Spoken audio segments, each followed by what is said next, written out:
Every once in a while we get open-end motorcycle loan agreements from manufacturers. What does that mean for you?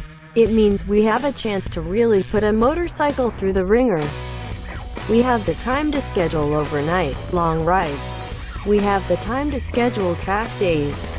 We have the time to really live with a motorcycle and give our best interpretation of what it would be like for a potential owner to, well, actually own the thing.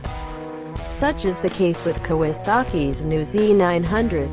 Tom Roderick attended the media introduction of the new Z900 back in March of 2017 and had a lot of great things to say about Kawasaki's new Z. I'll admit it. I was underwhelmed when I first saw it. I had been a fan of the Z1000 styling, but when is a decrease in cubic centimeters ever a good thing? After taking a peek at the Z900 spec sheet and comparing it to the outgoing Z800 and Z1000, things start to look a bit better for the new kid on the block. The Z900 replaced the Z800 and Z1000 for 2017, and on paper it looks to be a worthy replacement.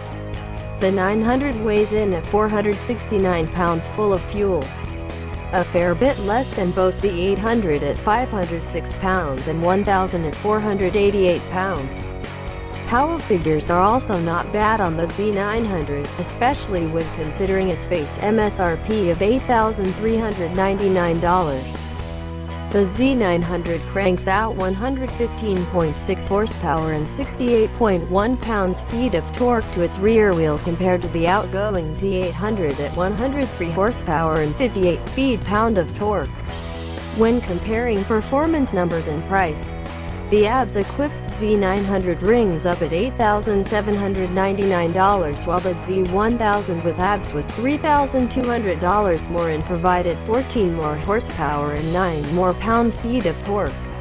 Okay, you've piqued my interest.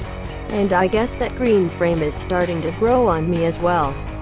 A few members of the staff here at Mo had spent a fair amount of time on the Z900, however, now it was my turn. As the older guys set up for their Super Naked Street Fighter shootout to be published soon, it was decided that I would tag along and bring the Z-Width to put it through its paces out on some great Southern California mountain roads, followed by a track day at Chuckwalla Valley Raceway. Once it was time for me to pick up the motorcycle from Old Man Burns, P2 had nice things to say about his time on the bike. I hopped on and thought, hey, it's kind of nice to be able to firmly plant both of my feet on the ground thanks to the 31.3-inch seat height. It's something that doesn't happen too often with my 5'8" height and a 30-inch inseam. I enjoyed the smooth inline-4 engine on the freeway stint home and didn't even think about the riding position that would become one of my few complaints after spending more time with it. I have enjoyed the time spent using the Kawi around town running errands, and it has made what would otherwise be mundane tasks more enjoyable. Although some motorcycles can make boring trips more exciting, the Z does it with style and power that is easily manageable. While it doesn't have the narrowest of handlebars, lane splitting is still done effortlessly thanks to the nimble handling characteristics of the bike. The width of the handlebar does come in handy for leverage when in tight canyon roads, or at the racetrack after having ripped up canyon and mountain roads of all sorts and spent a day at the track. I can say, the 948cc Kawasaki is a great power plant for this motorcycle.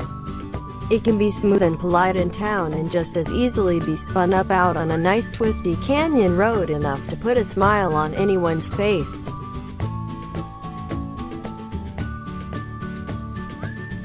It's also not such a fire breather like a Tuono or Super Duke are that it is downright intimidating at the track.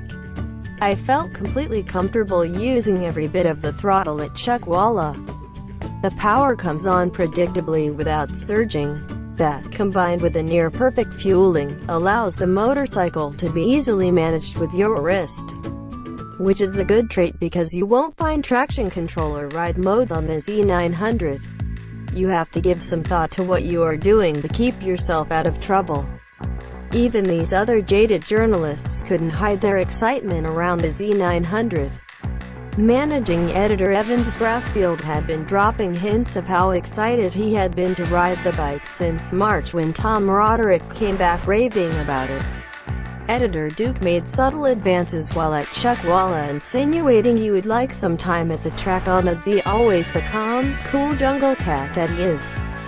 After spinning a few laps and back in the pits, he said something like, "Yeah, it's actually really fun," seemingly forcing his grin back behind his cool demeanor.